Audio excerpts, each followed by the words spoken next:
Nah ini guys, aku udah bersama dengan pemilik Tos Cerdas, Mas Angling ya. Mas Angling, mungkin Mas Angling bisa memperkenalkan diri dan bisnis yang sedang dijalankan apa Mas? Ya, perkenalkan nama saya Angling Mahatma Pian Kusuma Sumedi. Kalau usahanya saat ini ada toko oleh-oleh dan snack kekinian, Tos Cerdas. Itu untuk nama brandnya Tos Cerdas. Tos Cerdas sendiri tuh diambil dari mana nih Mas namanya nih? Agak panjang ya ceritanya. Itu awalnya dari tahun 2013. Jadi waktu itu lagi booming-boomingnya produk keripik pedas ya, Maici seperti itu. Terus kemudian waktu itu kan dijual secara reseller kayak gitu, dan belum ada di toko kayak gitu. Nah waktu itu kepikiran kenapa produk-produk tersebut nggak dijadiin di satu tempat. Awalnya nama Tos Cerdas itu sebenarnya kepanjangan dari toko serba pedas kayak gitu. Jadi dulu itu konsep kita pengen bikin sebuah toko yang kita reseller untuk produk-produk yang rasanya pedas kayak gitu. Jadi ini usaha pertama saya kayak gitu. Kalau pengalaman jualannya sih sudah dari kecil kayak gitu, memang suka jualan kayak gitu. Kebetulan lulus kuliah itu saya ada di sebuah perusahaan, divisinya itu sales marketing kayak gitu. Jadi memang dari dulu memang suka jualan. Untuk produknya sendiri nih Mas, ini produk dari Tos Cerdas atau stok dari luar atau gimana? Kalau produknya sendiri macam-macam. Kita ada yang dari supplier yang konsinyasi atau titip jual di sini. Iya. Kemudian ada yang dari kitanya sendiri nyetok, ambil beli putus kayak gitu ke supplier, dan juga ada juga yang kita repacking kayak gitu. Kedepannya nanti kita bikin produk sendiri. Untuk karyawannya sendiri Mas, di sini ada berapa? Alhamdulillah sekarang sudah ada 6 orang kayak gitu. Dulu awalnya dari saya sendiri yang buka-buka sendiri, tutup-tutup sendiri kayak gitu. Secara bertahap ada teman-teman yang membantu kayak gitu. Untuk dari orang tua Mas, apa juga berbisnis atau gimana jiwanya Mas Angling berbisnis tuh turun dari orang tua atau memang? Kalau orang tua sendiri sih ini ya, semuanya hampir abdi negara sih kayak gitu. Kalau yang usaha itu malah kakek nenek. Cuman waktu kecil, waktu setiap lebaran itu kita sungkem sama kakek nenek, didoainnya suruh jadi abdi negara kayak gitu. Cuman ya mungkin karena pengalaman dari kakek nenek ya, kebetulan kan mereka melewati krisis ekonomi tahun 97-98 kayak gitu. Dan kakek nenek itu terdampak usahanya kayak gitu. Mungkin merasa wah ini berat nih untuk jadi usaha kayak gitu. Jadi hampir semua cucu-cucunya itu didoakan untuk jadi ya, kalau bisa bekerja. Ini udah berapa tahun berjalan bisnis ini? Ini berarti dari 2013, sekitar 7. Iya, 7. Udah lumayan lama ya Mas? Ya, cuman beberapa kali ganti konsep ya kayak gitu. Jadi kan awalnya kita memang toko serba pedas kayak gitu. Sebenarnya itu kan idealisme kayak gitu. Oh saya mau pengen bikin toko yang semua produknya yang saya jual pedas semua kayak gitu. Tapi enggak seperti itu ternyata kalau usaha kayak gitu. Bisa melakukan idealisme kalau kita punya sumber daya yang besar untuk menyokong idealisme kita. Tapi kalau memang sumber dayanya belum besar kayak gitu, ya kita ngikutin usaha apa yang saat itu sedang berjalan kayak gitu. Dan Tos Cerdas di awal perjalanannya nggak mudah juga kayak gitu, karena ekosistemnya itu belum terbentuk kayak gitu. Waktu tahun 2013 itu produk-produk yang pedas itu masih sedikit, tapi kebetulan aja ada produk keripik Maici kayak gitu, Karuhun dan seterusnya yang memang viral kayak gitu. Yang saya bawa konsepnya untuk masuk ke sebuah toko itu agak memaksakan sebenarnya.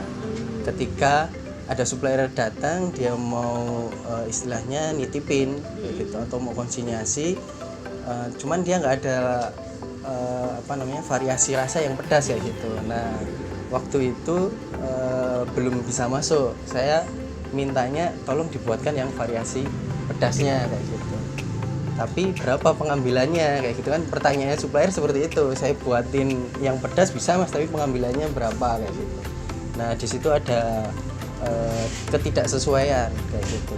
Banyak supplier yang kalau pengambilannya masih sedikit ya kita nggak berani mas kalau ngasih variasi yang pedas kayak gitu. Karena saat itu ya memang belum teredukasi ya kayak gitu. Misal contohnya dulu itu ada produk sambal dalam kemasan kaleng kayak gitu.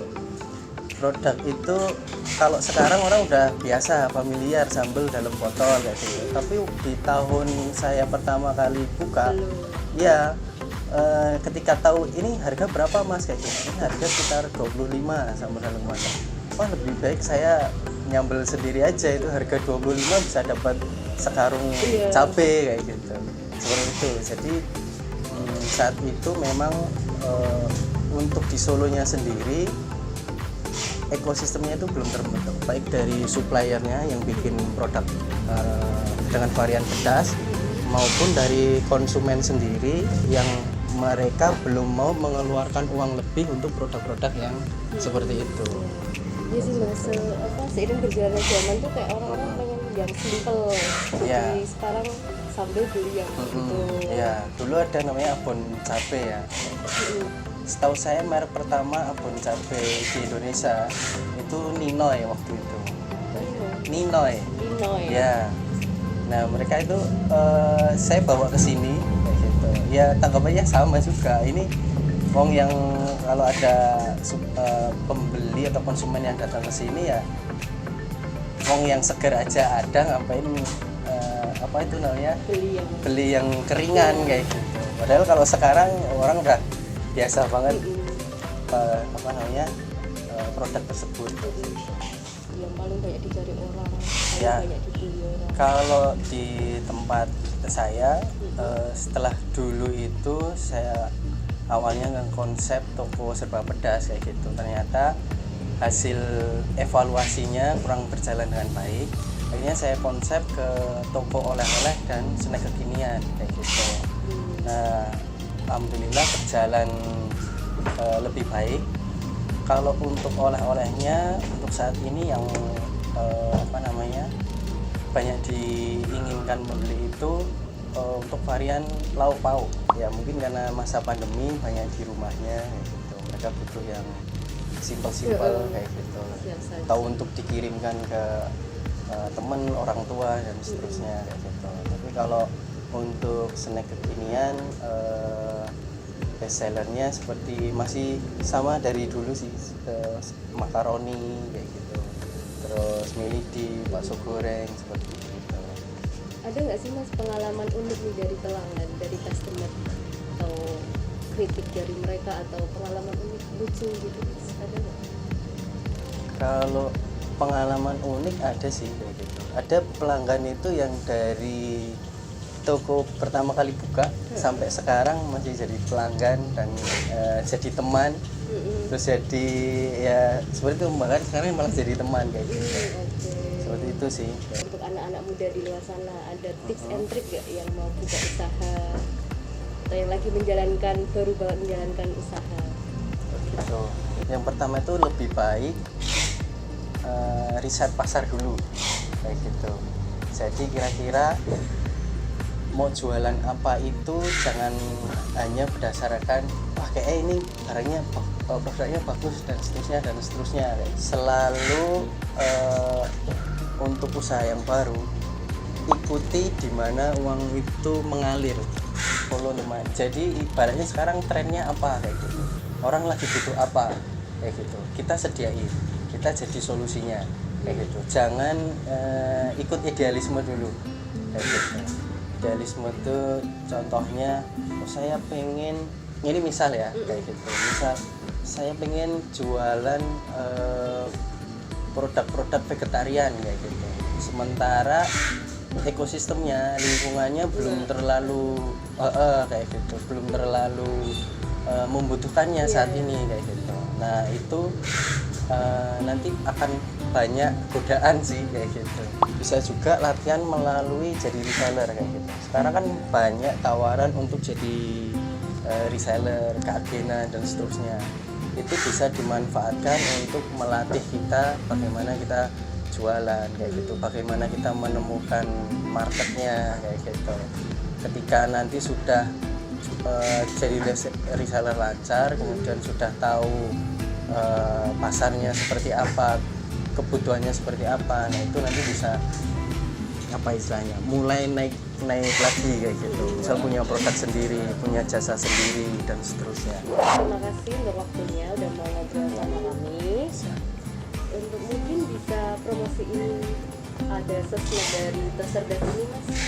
Oh ya, untuk teman-teman yang mau mengenal lebih jauh, istilahnya pengen lihat Toserdas seperti apa, bisa ke Instagram kita di @toserdas, kemudian Facebook juga Toserdas, sama di TikTok juga sudah ada Toserdas juga akunnya, sama di YouTube juga sudah ada, tapi baru sedikit kontennya di Toserdas juga. Oke. Nah, oke teman-teman, itu tadi perbincangan aku sama Mas Angling mengenai bisnis. Thank you banget yang udah nonton video ini. Semoga menginspirasi kalian semua. Sampai bertemu lagi di konten berikutnya. See you.